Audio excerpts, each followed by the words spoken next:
No, I'm not giving you my bag. She's like, I'll pay you. I was like, how much? That when you're going through a hard time is when you'll know who's got your back. For me, I did not make money. It was just one challenge after another, after another. I had a friend in Dubai. I told him, I've seen this bag business could be lucrative. One day, because I had gained weight, and I needed a top that would allow me to breastfeed easily. I went to Isili. Do you know Isili? It was the greatest loss. It took such a long time, and then I said, why can't I just make these things by myself? What if tomorrow I find a way to create more jobs?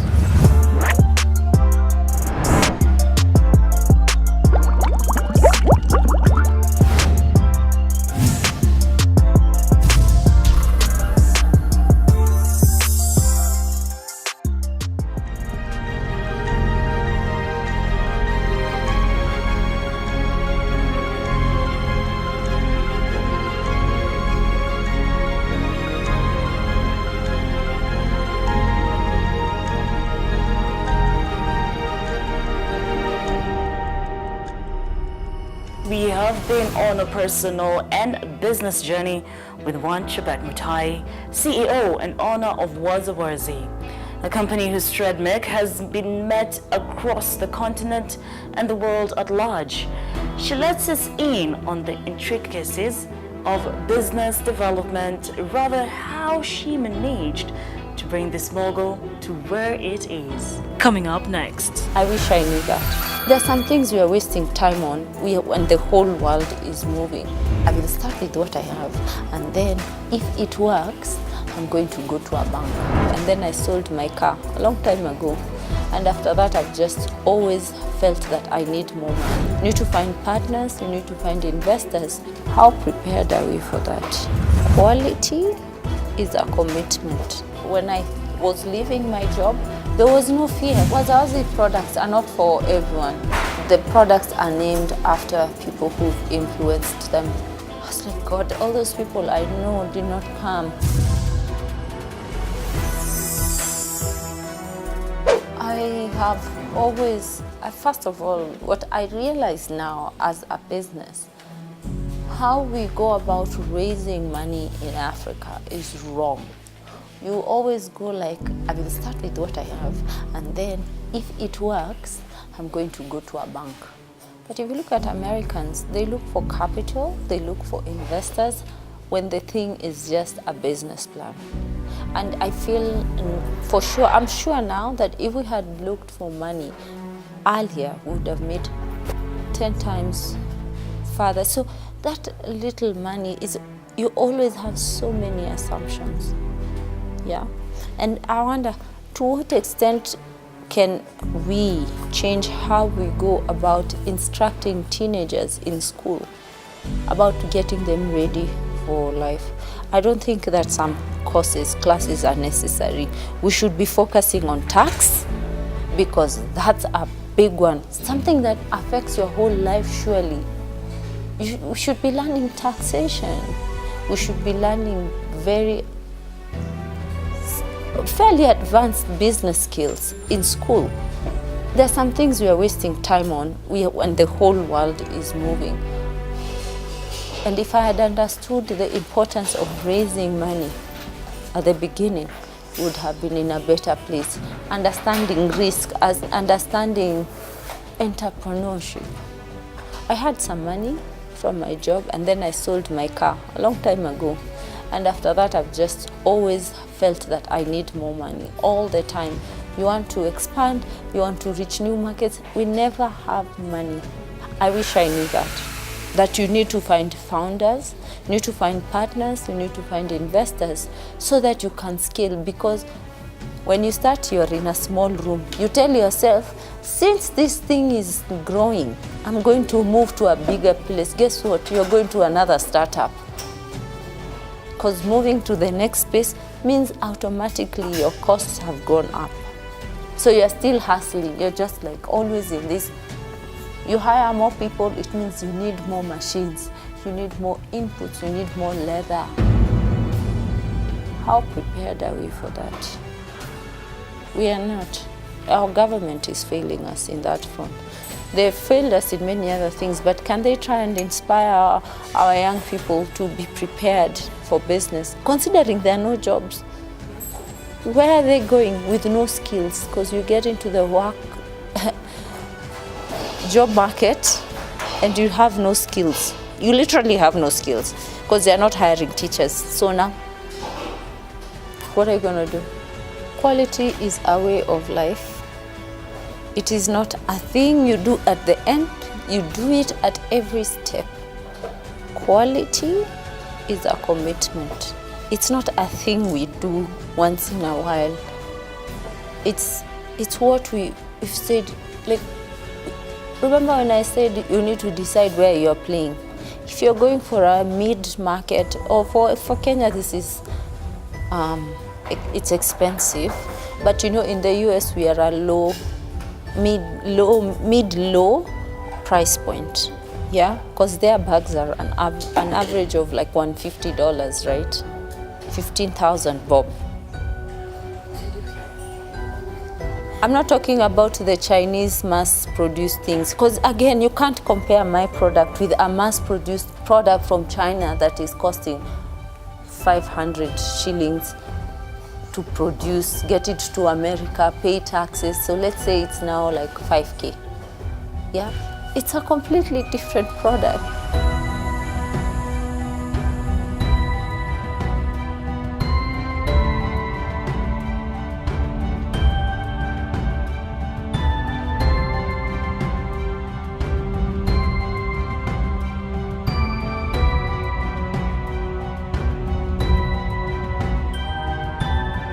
My tagline has always been functional leather art. It was not all roses, she says, as she lost so much. Had to close her warehouse, moved in after she lost her home, but that was not enough to keep her down. Chebet says the journey to entrepreneurship requires resilience. My biggest loss is of friendship. Yeah.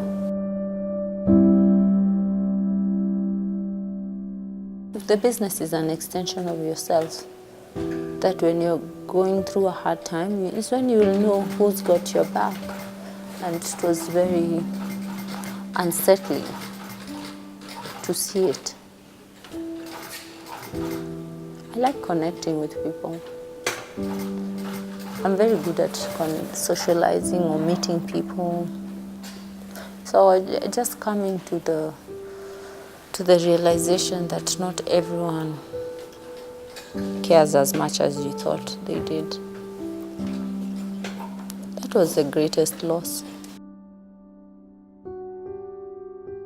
I do realize that trait of not feeling like I'm an adult has been critical to my success, because I was just like a baby that just goes and puts their finger in a socket or basically swings off the ledge.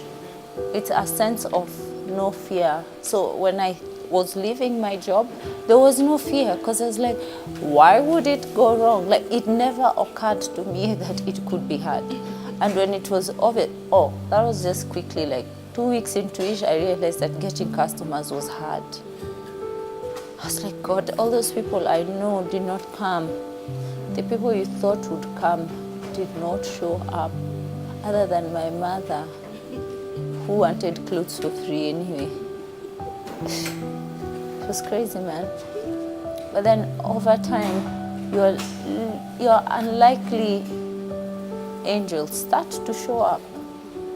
Then they start to validate your process. So just because people are not coming, it does not mean no one is on the way. I took a look at her website and I couldn't help but wonder how she came up with the name and the pricing of the leather bags. It's more of an art than a science.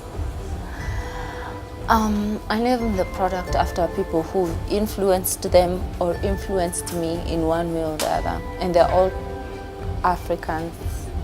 Well, apart from one.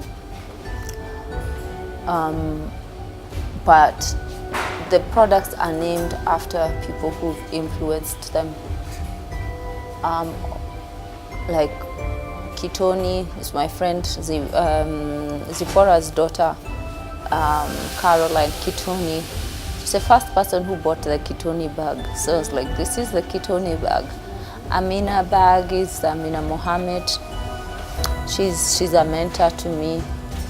Shiro bag is my friend Shiro, who was like, you know what, I'd like to dedicate this because you're a nice friend of mine, and so on. So they're just named after actual people, and I should document all these people one day and tell you who they are. Pricing must be scientific. Pricing has to be scientific. You know what your costs are, you know what profits you need to make, and you know what the market is willing to pay. Because of course you've done your research, right? And you decide, you choose a market segment. For example, WazaWazi products are not for everyone, because there are people who will tell me your product is expensive. I don't know if I could afford my own product in another time. I don't know. But I know what I want as a business and who I want to sell to. I cannot sell to everyone. It's not a secret that these designs are out of this world. How does she make sure that WazaWazi stands out? I think it's that we just do our own things. We don't copy, we don't cut off people, we're not malicious, we're just doing us. I'm only special if I am me. Anything else, I'll be second best.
Know about business terms is something I love doing. You've heard of the word debit. This one I know you know. We are keen on actively playing our role in positioning Kenya as an investment hub for East and Middle Africa.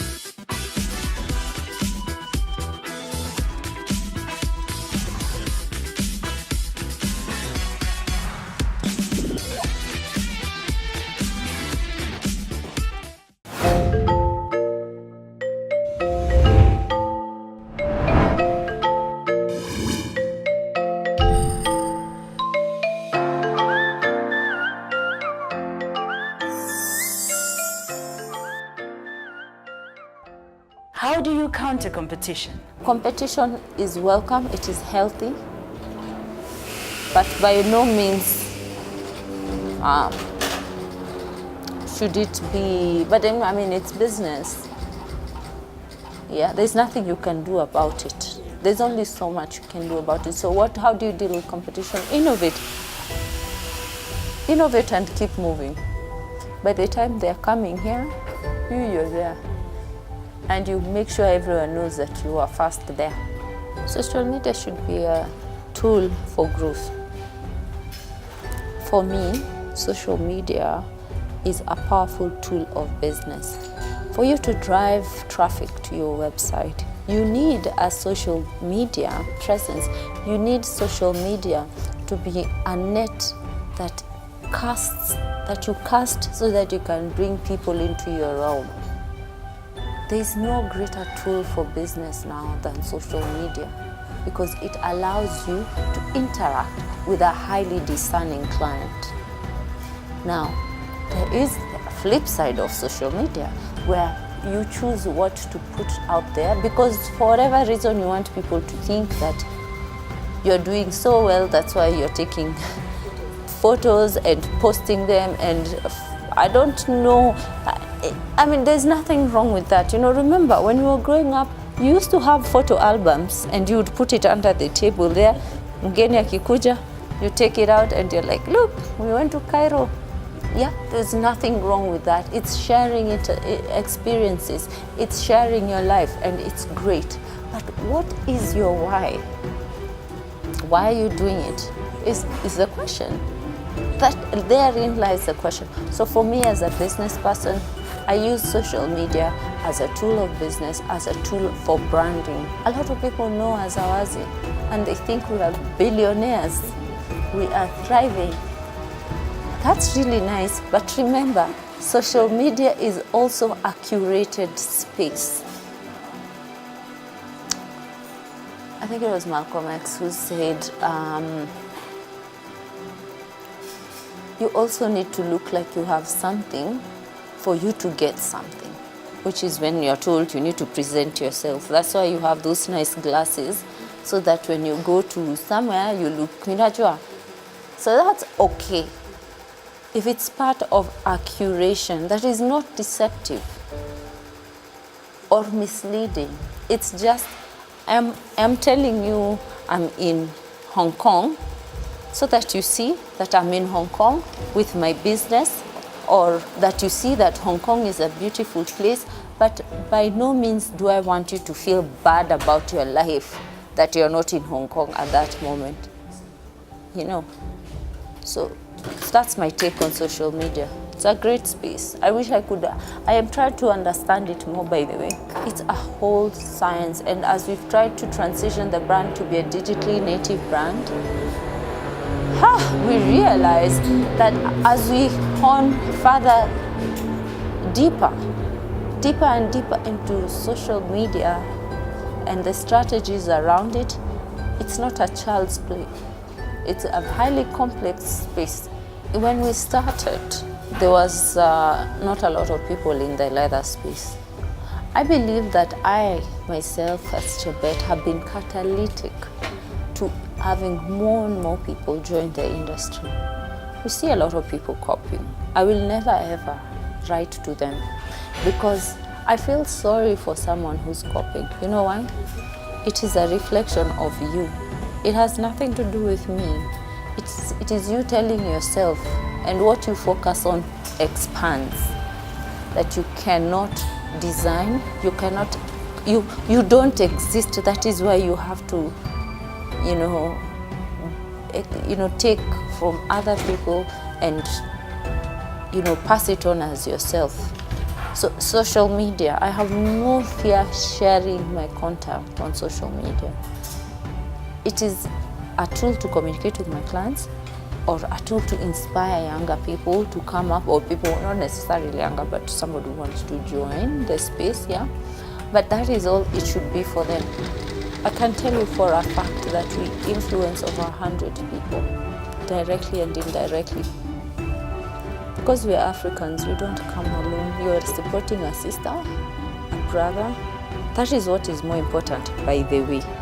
It's the scope of your reach, because that is how we are as Africans. I'm sure you have, you don't have your own child, you have a cousin, you have a mother, you have people who in one way or the other depend on you to keep them going, because they are weak at that point.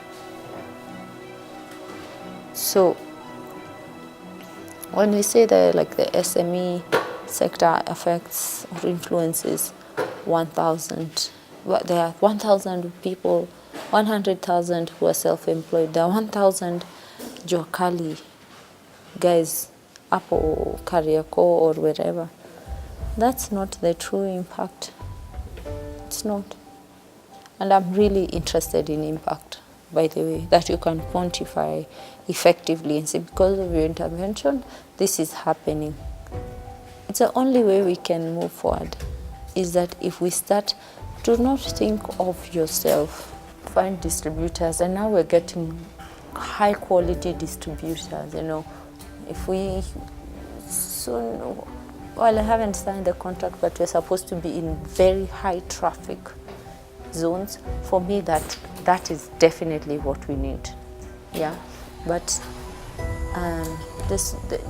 I've paid my price. So whoever is starting, I'm not saying it won't, or whoever is, you know, figuring out, get out. I used to be in so many fairs. Right now, I cannot carry a bench to an exhibition because I carried them for one life. Where I went to like bargain box by myself, loading everything onto the car, taking it there, unloading it, setting it up, sitting there for 3 days, then at the end, packing back everything. Now says, you've not even sold.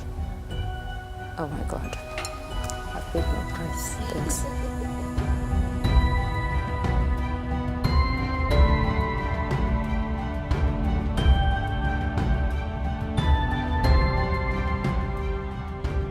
Where will WazaWazi be in 10 years? I wonder. I see WazaWazi as number one on the continent, as a lifestyle brand, you know, not just for leather goods, but lifestyle goods, homes, shoes and apparel, food. Food, you'll see it soon, specific foods, fintech. I don't know. I'm just going to keep it open. For now, that's what I'm going to do. My mantra is that you should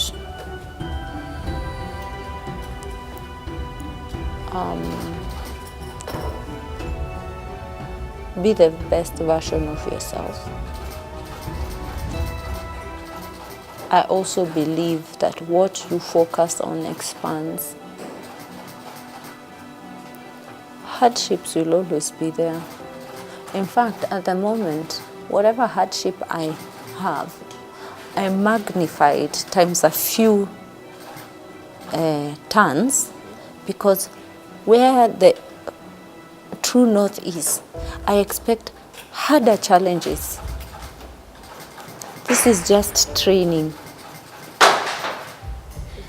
It's training. You form certain patterns of how to cope. You see, you might be dealing with, let's say, a challenge of 500 shillings. That's your challenge of today, right? If you keep going, your next challenge will be of 5,000.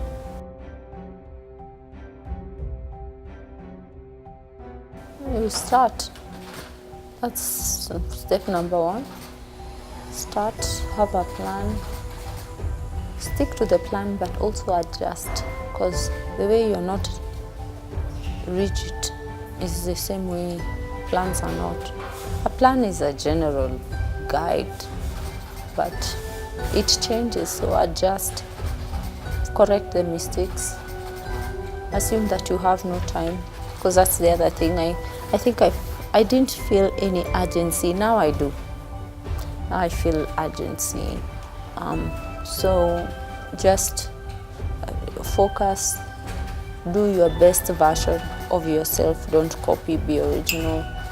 And just keep going. If you follow your heart, you won't get tired. That's for sure. Now, if there's one thing that Chebet has shown us, is you can only be the best version of you. Any other thing you want to copy, you will be second best, and what is the fun in that? Today, we crown Chebet Mutai as the real boss lady. Remember, this is the Boss Lady, where we feature ladies who mean business. Do you know of a boss lady who you'd want to be featured on The Boss Lady? Let us know on our social media handle. That's Metropole TV KE. Now, see you next week, same time, same place. I'm Nina Shaban.